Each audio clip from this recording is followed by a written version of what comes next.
What's going on, guys? ChaseWins.com coming to you for Monday, September the 9th. Hope everyone had a great weekend. Glad to be back at it, guys. Sorry you didn't see me yesterday. It wasn't intentional. As you guys knew last week, I was battling a sinus infection, upper respiratory infection. Started, a week ago, Friday, Saturday, something. Today is my 8th full day on antibiotics, and as of Friday of this week, I honestly was feeling a lot better.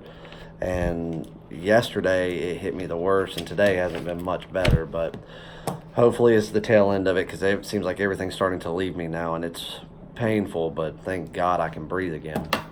But yesterday, 4 different attempts to do a video. Every time that I got started and rolling, kind of, talking, I would start coughing, and then I just couldn't stop. And then it hurt to talk and breathe, and so I just got my plays done, got all the most important things out of the way, and then I just kicked back and tried to relax as much as possible yesterday and watch some sports. I actually watched more baseball than I did anything, and today have started going back and watching all of the NFL action and taking notes to be prepared for week 2. But I just couldn't get it done yesterday, guys, so we'll get you on 2 days worth of recaps, because the last recap you got would have been Friday, so we'll do a recap Saturday and then yesterday's recap. I'm going to try to sound educated with this. Last week, when a bunch of people were buying the UFC stuff, because Cappers Direct, we actually promote their UFC on our page, and people that were interested that didn't buy it, maybe didn't get it in time, were like, hey, can you do a recap so we can know? And I said, guys, best thing you can do is just go watch Kyle's recap, because I'm gonna sound stupid doing it, very uneducated doing it, and I don't want to mispronounce anything, use incorrect terminology, because I know nothing about that sport. I have no interest in that sport. All I do literally is just get the picks, place the bets, and move on. But actually, it was Jay from Cappers Direct that contacted me this week and made sure that all of the write-ups and everything got sent over to me, and I posted them. And I told Kyle, I called him, I said, I am going to attempt to do a recap, but if I were to screw something up, please call me and let me know. I know what I won. I know the people that won. I just don't want to use any incorrect terminology or anything like that. So let's get that out of the way. The guaranteed fight pick of the week, Don Mage, that was the one that I told everybody I had $5,000 on. Big unanimous decision winner. I actually did watch a few minutes of that one, so was happy to see that. That was the turning point that made us a ton of money on it. Obviously, if we wouldn't have had that much money on it overall, we wouldn't have had as great of a weekend as we would. But I had talked to Kyle after I got these plays up and posted, and he was telling me how his UFC guy, that was one of his favorite picks that he's had all year.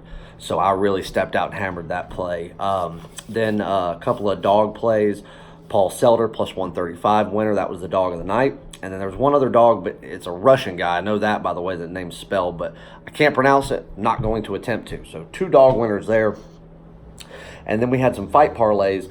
Had a 2-fight parlay that we won. Then we had a 3-fight parlay, but then there was one no bet that went in, so it dropped it down to a 2-fight parlay. And at first, I thought that the parlay might be null and void, but even logged into 5 times to see, and all they did was cancel that one bet out, and it turned the 3-fight parlay into a 2-fight parlay. We won that as well. Did drop a 2-fight parlay and a 4-fight parlay, but overall, it was a great day. Made a ton of money with that guaranteed fight pick. So hopefully I didn't, screw that recap up very much and everything makes sense. But if you want anything more in detail, don't hesitate to reach out to Kyle or one of the guys over at Cappers Direct, and they can get a lot more in detail, because I'm not even going to try to. So let's get in a recap for what we did Saturday. Let's start with Major League Baseball. Had 3 plays in Major League Baseball on Saturday. The only loss we took was the Washington Nationals, underdog plus 125. Started out the game good, but then Braves kind of blew it wide open after that, so we lost that game.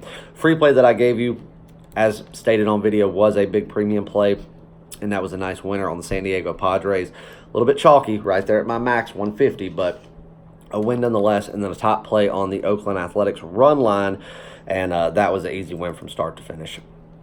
So then we get into college football, and let's get into the premiums, because I'm going to say something about a game, one of the top plays. Texas Tech minus 34 winner.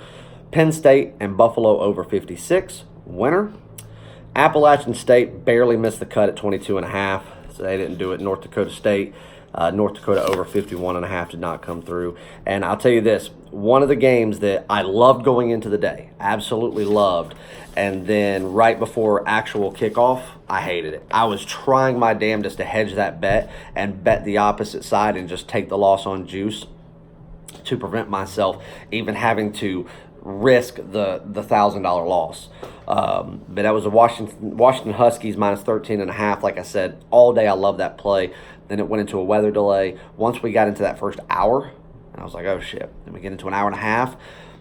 Guys, when you have teams that go out there and they prepare themselves and hype themselves up and adrenaline's going and they are just ready to go, they're focused, and then you have to have them sitting there just kind of twiddling their thumbs for a couple hours, at that point it's a crapshoot. Because now every team's just kind of like, what now? You don't know whether they're going to come out as focused or as motivated, or are they going to come out cloudy? You just don't know. I hate delays like that. It's not like a delay in baseball. It's not. Football is a completely different animal. When you talk about going out there and having these guys ready to kick off and go 100 miles an hour for the next 60 minutes, and then for the next 2 hours, just like, sit there with your thumb in your ass. So, but it is what it is. It was so late at that point. My local guide closed. My online book, because the game time had already started and it was just in a delay, they would not let me hedge the bet, and all of my runners that I use were, already done for the day because it was late at night. So didn't get to hedge that one, had to take the loss. Then we get into the two top plays. North Dakota State minus 26 was a huge top play of ours. We even labeled it huge top play. That was a nice, easy win. And then we had the Kansas Jayhawks minus 7. We bought it down to 6.5. And I'm going to say this. A loss is a loss. We lost the game. That's all we can say. But I feel so bad for those Kansas players because Les Miles did the most moronic shit I've ever seen in my life. And I like Les Miles. I really do. I have always liked his style of coaching. I've liked his style of motivating. I've liked everything about the guy. And I really thought, even though, you come from somewhere like LSU, and then you go down to what probably was the worst Power 5 football team out there, and has been for quite a few years. So a huge task ahead of him nonetheless. But I said, if anybody can do it, Les can do it. And so we go out there. We know he's going to do some unorthodox things. He's going to go out there and, try to really, really push the envelope early. And I understand that for the sake of his guys, because some of his upperclassmen, his juniors and his seniors, they don't know his style of play. And they've also been there, let's say a couple of fifth-year seniors that he's got. Well, all they've known is getting their ass kicked. That's all they've known for the 4 years they've been there. Now coming into the fifth year, Les wants them to leave on a positive note and say, hey, you helped start turning this program around. Without you guys, we wouldn't turn it around. He wants everybody to feel that way. He wants to give them confidence. He wants to get them motivated. And I understand that. But when we get into the fourth quarter, my dog's down there messing around. Come here. All right, never mind. But when you get into the fourth quarter, and you really haven't done anything impressive all night, offensively or defensively, you've let Coastal hang around with you all night, a team that in football had never beaten a Power 5 opponent until Saturday. You go out there, you burn a timeout, which was ridiculous to begin with. Then you go out there, and you can't convert a 4th and 1. You try to get cute, you try to get pretty, you don't do it. So then you go back. Now you get the ball back. You go back, you have another 4th down. It's like 4th and 4.5. So it's like a 4th and long 4. Basically a 4th and 5. Well, you can't get cute again. Coastal's figured out how to stop you pretty much all night. They're beating you. You just try to get cute on a 4th and 1. Can't get cute on a 4th and 5. So they go out there, you would think, field goal, because there's still time. Now at that point, if they would have gone for a field goal, on our side, we would have pretty much been done. There would have been pretty much no hope for a cover. But nonetheless, let's take that out of consideration. Let's talk about the game at hand. Those players want to go out there and win. They don't give a shit about if we cover a spread. They just want to go out there and win the game. That's their job. So you go out there, and they burn a timeout. They pull them off and said, all right, they're burning a timeout. They shouldn't have burned a timeout. They should have just put the field goal unit on the field to start. Timeout's over. They send the offense back on the field, and everybody's like, what the hell? They're really going to go for it? They go out there. They burn more time. He calls another timeout. So now he's got no timeouts left. Wastes that timeout, a full timeout, and sends the offense right back out there. So now you have no timeouts. You haven't been successful in what you're getting ready to do all night long, and you go out there and do it again, and you fail at it. Coastal deserved to win that game strictly based on the fact that Les Miles screwed his team. So, he played a hand in us not winning the game because he couldn't even put his team out there to win because he made stupid decisions. This isn't LSU anymore, Les Miles. This isn't. You don't have elite players out there right now. You have to go get them. You have to go build up your 3-star recruits that didn't get, picked up by K-State or Nebraska or Wisconsin or hell, any other Big 12 team. So all your Big 10 and Big 12 teams that, harbor around that area and pick up all these kids, these corn-fed Midwestern boys, these big brick shit houses, Les don't have that. He has to go get it. And what he does have, he has to train and build and create. And he's not starting out on the right foot. He's still got that LSU mentality where he was going out there and he could have shit gold no matter what. Even his scrubs that he was picking up were better than 90% of what other teams are getting. It's not going to be that easy just because of your name, buddy. So that one screwed us, but it is what it is. But college football has still gone fantastic overall for the year. Started out our first day 2-1 with a top play winner. Next day we went out 2-1 with a top play winner. We went out 1-2. Was it last Friday? Was it Friday? Yes, 1-2 Friday. So you guys got the recap with that, Wake Forest. The only top play loss we had going into Saturday in college football was a loss on Army a couple of weeks back. Last week we went 7-1 overall in college football. This week, obviously, we weren't as successful. But we can only go that many games for the first few weeks.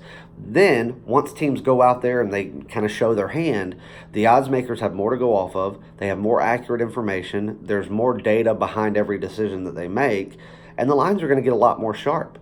So you're not going to have as many games where you can find value, or you can find an edge, or you can find a mistake within a line. We will still find them, but you're not going to be finding them 7-8 times on a college football Saturday. You might be finding them 3 to 4 times. So we capitalize on being able to play high volume those first couple of weeks. I've always done it that way. I will always do it that way. But we won't always have that many plays. Probably after next week, there won't be a week where we would ever have that many plays. But it is what it is. Now let's get into Sunday. Let's go ahead and do a normal recap, and then we'll do a NASCAR recap, and then get you on a free play. Real quick before we do this, the promo that I'm going to run for today is being that this is the first Monday Night Football that we have of the season. Everybody's excited. A Monday Night Football doubleheader.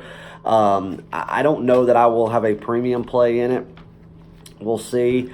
So if you don't see one, I didn't have it. I'm not going to force anything. I like one game. I'm going to dig farther into it to see if it's something that I would truly make a premium play. But we are going to run a coupon code for anything 20% off site-wide 1 week and higher. So it doesn't include your game of the days, like your top play of the day. It doesn't include any game of the weeks if we were to have that, which it's only a 1-day coupon code anyway, so there is no game of the week.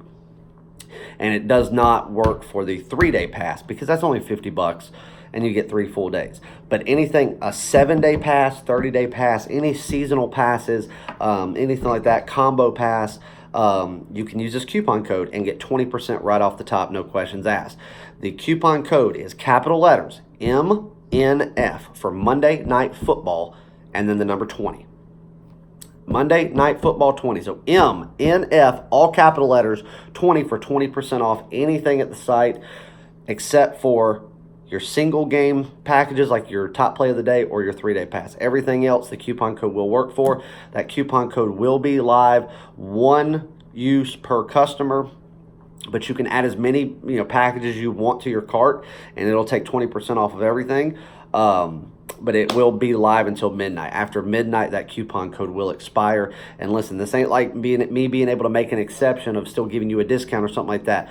I cannot go back and change this. When it expires at midnight, that coupon code can never be used again. I can't go out there and reactivate it, nor can I use that coupon code at any given time ever again.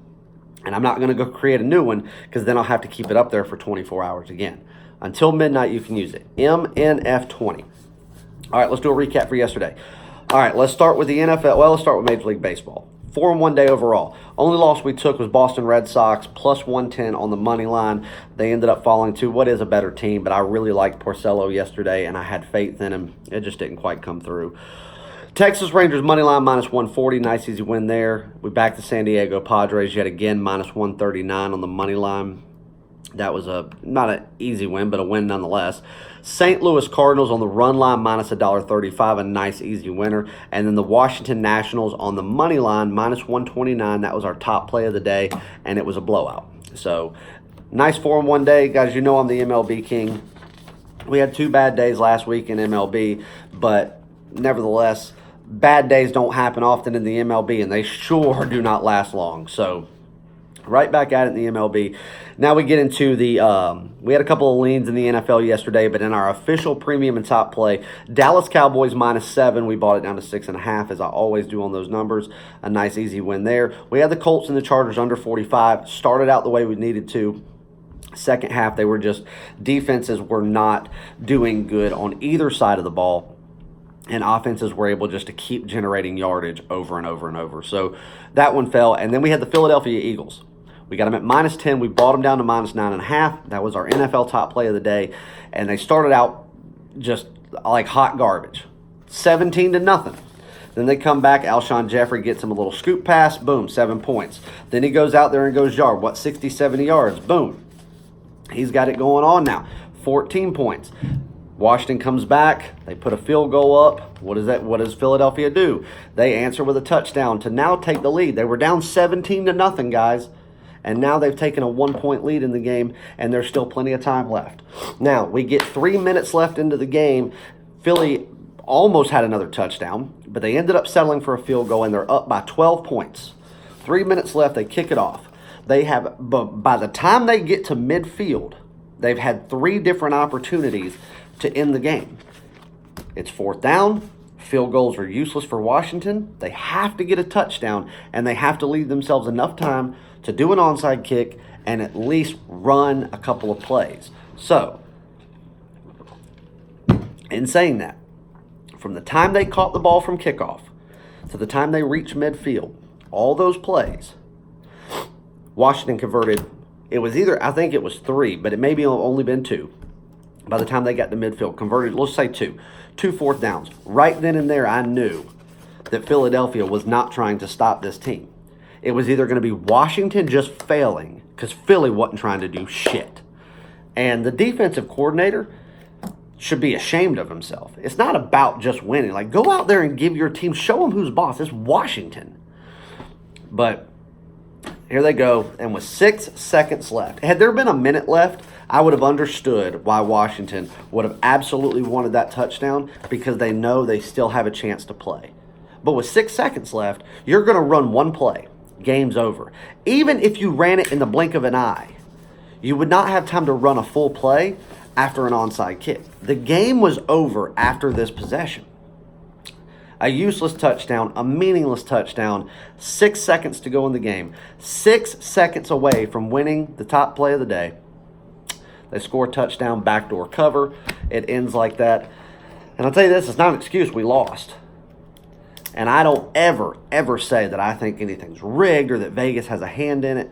But if there were ever times that things were to happen that would make you think in the back of your mind, well, damn, does somebody have a hand in it? It's stuff like that that looks really suspicious. But hey, it is what it is. I just know that Philadelphia, that city, is the sports betting capital of the world. It's bigger than Vegas. It's bigger than anything offshore. And it's all underground for the most part, other than, you got like Monmouth Park and stuff. But that's the underground capital of the world. Millions and millions and millions of dollars flow through there every week on sports betting, mainly illegal. And let me tell you something. Philly people, They are homers. They will bet on their team no matter how good or bad. So I can only imagine how much money was on the Eagles yesterday. And for that defensive coordinator not to call one blitz at the right time, just say, let's just go and end this game. We can end it right here. We'll get the ball back. We'll take a knee. It's over. We win by 12. We were down by 17. We make a statement. I'm telling you right now, he better have security around him because he ain't getting to travel this week. He better not make his face. He better not show his face out in the city unless he has a security escort, because that city may very well light him up at the stake. I mean, I would not want to be that guy. You cost. I don't even want to know how many millions he cost people in and around that city. You know, I lost $3,300 on it, but Philly people can be rough. Anyway, it is what it is. It wasn't the greatest start to NFL, but our NFL is always great. Everybody knows that. Like I said, it was a backdoor cover that cost us what was going to be a great day. And it ended up not being 1-2 day. Lost the top play, but Major League Baseball definitely made up for it. So it is what it is. All right, now let's do a NASCAR recap real quick because Patrick is the man. Everybody knows what he did last week with the plus 1,800 winner on Eric Jones. So Brickyard 400 yesterday, Indianapolis Motor Speedway in Indiana. We had 3 head-to-heads. Denny Hamlin versus Martin Truex Jr. Denny Hamlin minus 140. That was a winner. Then he had the dog of the day, which was Kyle Larson versus Martin Truex Jr. He had Kyle Larson plus 120. That actually did not come through. Truex Jr. finished just a few spots ahead of him. And then the top head-to-head play of the day was Kevin Harvick over Joey Logano, minus 150 on Kevin Harvick. That was the top play. And Kevin Harvick and Joey Logano finished spots 1 and 2 to finish the race, but Kevin Harvick was a win nonetheless. So that was a 2-1 day on the head-to-heads with a top play winner. And then he had Kevin Harvick on his race card to win the race outright at plus 600. Another race winner prediction, another head-to-head profitable day. What he does is absolutely unbelievable, guys. I cannot express how much money there is to be made and how difficult this sport is to do. And, you know, people can say I'm the best in the MLB, and I'll take that. But I know people out there that do NASCAR, they don't come close to Patrick. They are not dog shit in Patrick's backyard. And that's just a fact. This kid is absolutely amazing. So I'll take the MLB king, but at ChaseWins.com, we also have the NASCAR king, and that is for sure. Last 3 races. Denny Hamlin plus 900, Eric Jones plus 1,800, Kevin Harvick plus 600. That's just the last 3 races. We've had over 20 races this year, and there's only been 4 of them where he didn't have a race winner at plus 600 or higher. And then one of them as high as 2,800 this year. One race. A $100 investment would have made you $2,800.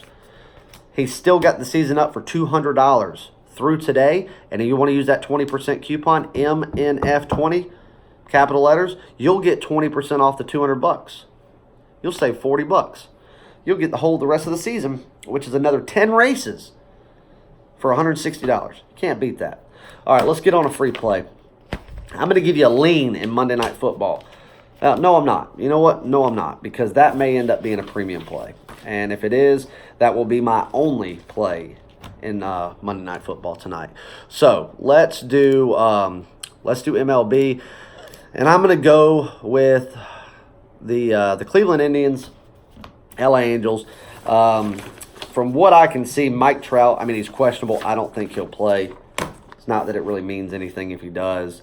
Cleveland, they need this game. They have to, clinch that wild card, keep holding on to it. Bieber has been, let's see. I mean, truthfully, for the whole second half of the season, he's been the bright spot that Cleveland's had. I love the way he pitches. He's one of those right-handers that's very, very difficult to hit. Cleveland actually hits lefties pretty well with the way their lineup's set up.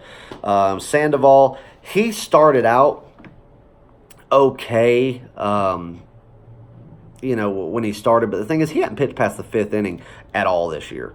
And right now, their bats are not hot. They're cold, and they're not getting run. They're not giving their pitchers run support, and their bullpen sucks. So I'm going to lay minus 1.5 with the Cleveland Indians. That'll put you at minus $1.15. Mark your starting pitchers, Bieber and Sandoval.